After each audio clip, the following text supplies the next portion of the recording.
there, it's Sandy Allnock back with another idea for a Christmas gift that you might want to make this year. And this one is a Christmas gift for me. I found this really cool tote, and you can find lots of cool totes either at a vintage store, some kind of antique shop. This one I actually found in a craft store, and I'm going to cover it with watercolor ground in titanium white. And I've got this really big hunkin' jar of it. You could paint this in all different kinds of things as well.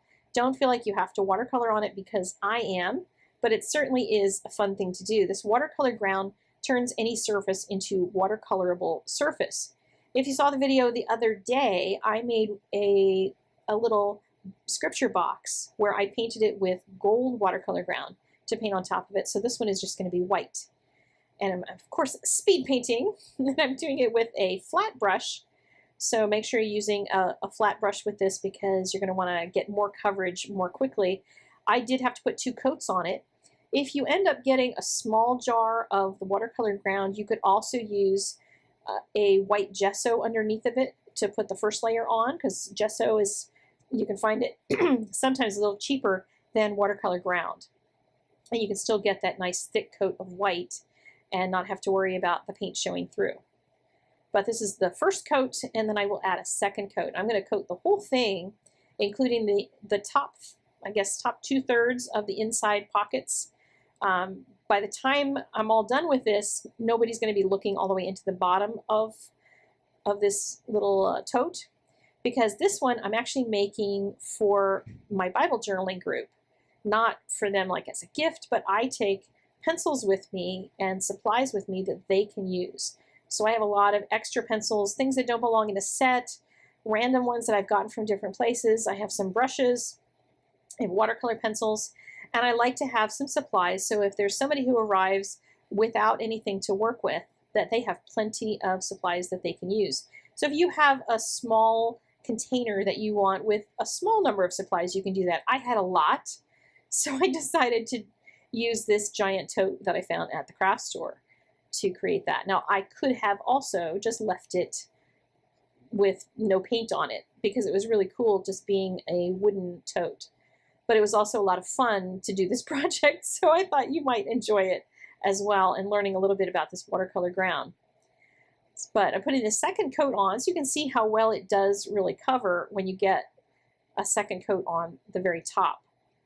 And I'm going to let it dry nice and completely before I move on to the painting stage of it. And here we go. So imagine some wonderful time having lapsed. And then I'm going to use some Daniel Smith watercolors on it. You can use all different kinds of watercolors on top of this, but I'm going to use my Daniel Smith because that's my favorite.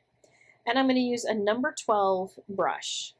And number 12 brush is a nice big one, so I can get nice big strokes and not end up painting tiny fussy flowers, but you could also paint tiny fussy flowers.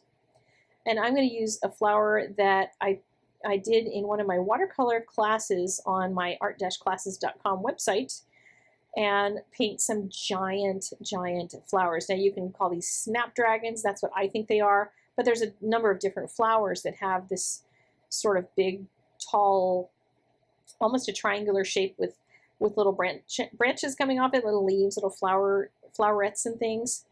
And I'm just going to let the colors bleed together on it.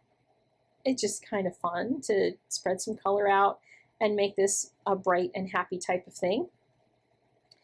And then I can also add them in all different colors and do kind of whatever strikes your fancy on this.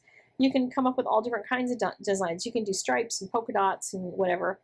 Now here I started painting a yellow flower, and I was going to do another bunch from this corner, but I wasn't liking what that was doing. And I thought, well, let me make it bigger. Maybe I'll like it if it's bigger. Not really sure that I'm liking it bigger either. So what I did was take a baby wipe and I wiped it off. Look how forgiving this watercolor ground is. Do you feel more capable of doing this if you can wipe it off and start all over again? Now you want to make sure you let that dry, because if you paint on top of it while that's wet, it's going to bleed since it's now technically wet paper. So I'm going to go over and work on putting a little bit more color on my other flowers while I'm waiting for that one to dry itself off nicely. And just mix up some more color to add some strength and depth to the colors that I've already got going on over here.